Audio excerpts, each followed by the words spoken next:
भाइयों बहनों, मेरा मंत्र है, न खाता हूं न खाने दूंगा। सबसे अधिक भ्रष्टाचार जो है वो मोदी सरकार के अंदर है।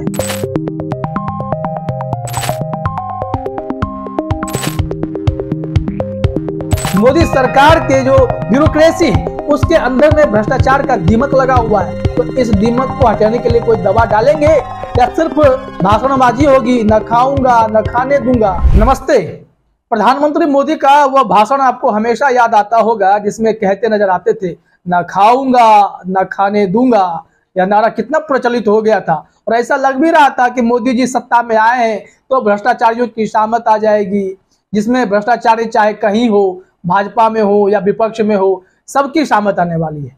लेकिन अब आप देखेंगे कि जांच एजेंसियां, सीबीआई हो, ईडी हो, इनकम टैक्स हो, वह छापा कहाँ मारती है? विपक्ष के नेताओं पे। आपको बिहार में लालू प्रसाद यादव का घर, उन्हें सीबीआई को बहुत पसंद है, वहां पर रोज रेड पड़ने लगता है। बंगाल में आप जाएंगे तो एक के बाद एक कई ऐसे नेता जो ममता बनर्जी की पार्टी के हैं वहां रेड पड़ता है। सपा के नेताओं के ऊपर उत्तर प्रदेश में रेड पड़ जाता है। दक्षिण भारत के कई नेताओं के ऊपर रेड पड़ जाता है। हाँ, ये भी है कि जिस नेताओं पर रेड पड़ गया, अगर उसने भाजपा का दामन थाम लिया तो फिर उनके रेड को रोक दिया जाता है, छापेमारी रुक जाती है, भ्रष्टाचार वाले जो बात है वो भी खत्म हो जाता है। क्योंकि कहा जाता है कि मोदी जी वॉशिंग मशीन है, जो अगर बीजेपी में घुस गया उस वॉशिंग मशीन में धुलाई हो गई और वो भ्रष्टाचार से मुक्त हो जाते हैं। आप उदाहरण के लिए देख सकते हैं महाराष्ट्र में कैसे वहां पर देखा गया कि अजित पवार जब एक ही दिन के लिए देवेंद्र फडणवीस के साथ मिलकर सरकार बना रहे थे तो उनके ऊपर सारे जांच रोक दिए गए थे।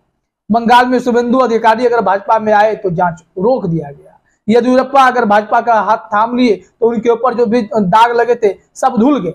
हेमंत बिस्वा शर्मा जो अभी असम के मुख्यमंत्री हैं, पहले वह दूसरे पार्टी में थे और तो उन पर गंभीर आरोप लगे हुए थे, तो फिर वहां पर जो है उन्होंने भाजपा का दामन थाम लिया, तब वो भ्रष्टाचार से मुक्त हो गए। तो भ्रष्टाचारियों को खत्म करने का मोदी जी का यह भी एक तरीका है कि अपने पार्टी में शामिल कराइए, भ्रष्टाचार खत्म हो गया देश से। लेकिन जो आज हम चर्चा करने जा रहे हैं वो बेहद गंभीर मामला है। केंद्रीय सतर्कता आयोग ने जो जानकारी दी है उसके हिसाब से भ्रष्टाचार विपक्ष के पार्टियों में के नेताओं में तो कम है, मान लेंगे होंगे भ्रष्ट, वो मान लीजिए, लेकिन सबसे अधिक भ्रष्टाचार अगर कोई कहीं है वो मोदी सरकार के तमाम विभागों में।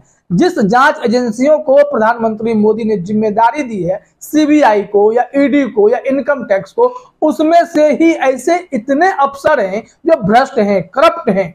यह केंद्रीय सतर्कता आयोग की रिपोर्ट है। केंद्रीय सतर्कता आयोग, आप जानते हैं कि ये सब भारत सरकार के अंदर काम करने वाले जितने भी आयोग ऐसे होते हैं इंडिपेंडेंट होते हैं, कमीशन इंडिपेंडेंट होते हैं, लेकिन कहीं ना कहीं भारत सरकार के अंदर की ही चीज है और यही सरकार की भी पोल पट्टी खोल रहा है आयोग।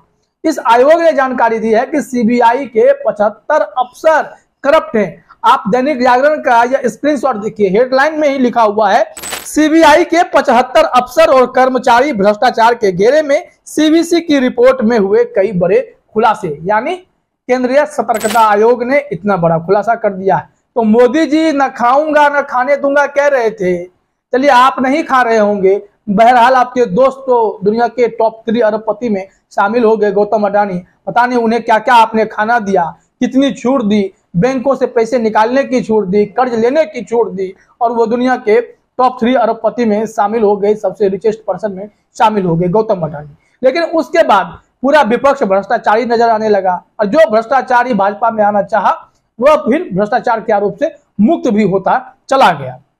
लेकिन सीबीसी ने जो कहा है, सीबीआई के किस अफसर को आप भाजपा में शामिल कराकर पाक साफ करेंगे?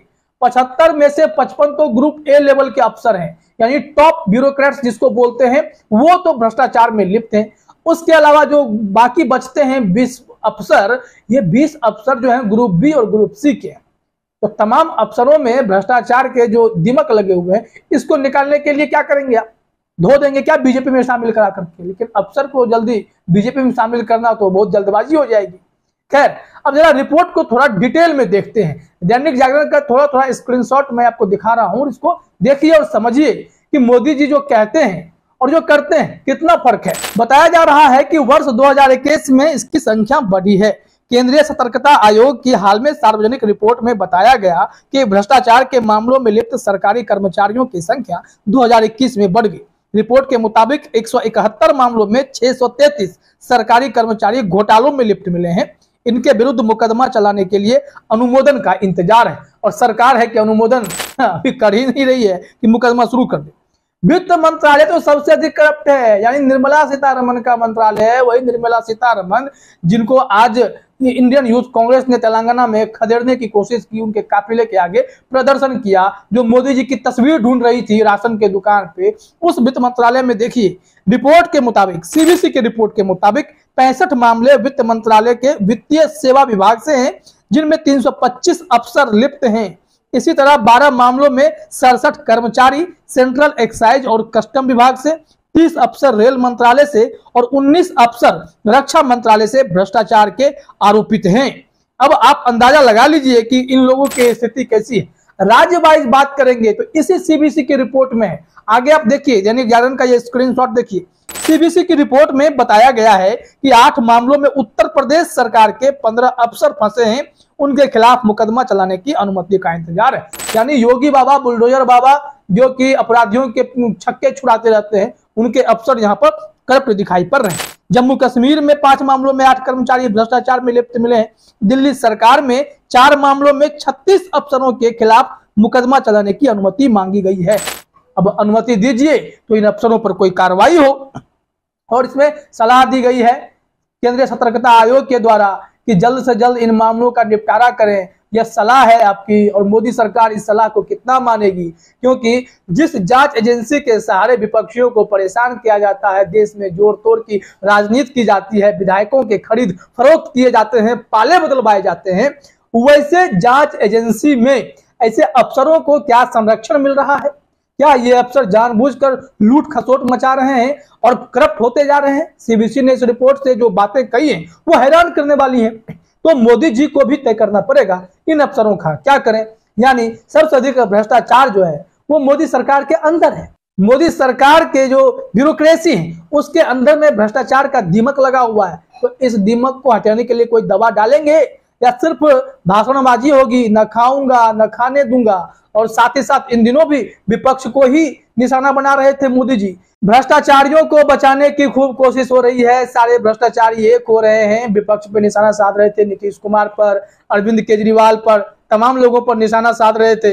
लेकिन अरविंद केजरीवाल तो माहिर खिला रहे हैं। मनीष सिसोदिया फंस रहे थे, लेकिन कम बैक ऐसा हुआ कि अब दिल्ली के एलजी ही फंस गए हैं। उन्हीं के ऊपर गंभीर भ्रष्टाचार के आरोप लग गए, नियमों के उल्लंघन के आरोप लग गए। तो मोदी जी क्या जवाब देंगे? भ्रष्टाचारी तो हर जगह भरे पड़े हैं। तो कुछ इलाज खोज लीजिए मोदी जी, नहीं तो 2024 लोकसभा चुनाव आ रहे हैं और फिर भ्रष्टाचार का जो खेल हो रहा है कहीं आप पर ही ना भारी पड़ जाए। फिलहाल इस वीडियो में इतना ही। आप सभी का हमसे जुड़ने के लिए बहुत बहुत धन्यवाद।